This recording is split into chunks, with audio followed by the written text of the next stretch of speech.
கேட்டிங்கன்னா இந்த மனமானது உங்களை வந்து துன்பத்தை நோக்கி இழுத்துட்டு போயிருக்கும். கடைசியில் நீங்கள் சுதாரிச்சிருப்பீங்க.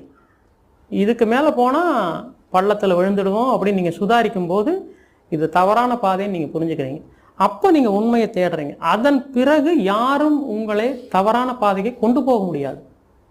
இப்போ நீங்கள் போலியை சந்தித்து ஏமாறாமல் இருந்தீங்கன்னா மற்றவங்கெல்லாம் சுலபமாக உங்களை ஏமாற்றிடுவாங்க. ஏதோ ஒரு போலி உங்களை ஏமாற்றிடுவார். ஆனால் நிறைய போலிக்கிட்ட நீங்கள் ஏமாந்து வந்துருந்தீங்கன்னு வைங்களேன், அவ்வளோ சீக்கிரம் யாருமே உங்களை ஏமாற்ற முடியாது. ஏன்னா ஏற்கனவே ஏமாந்துருக்கீங்களே, ஏமாற்ற முடியாது.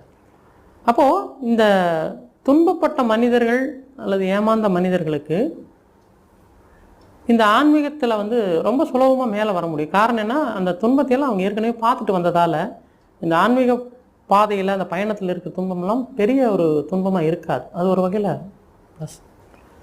சரி, அப்போது இந்த ஆன்மீகத்தில்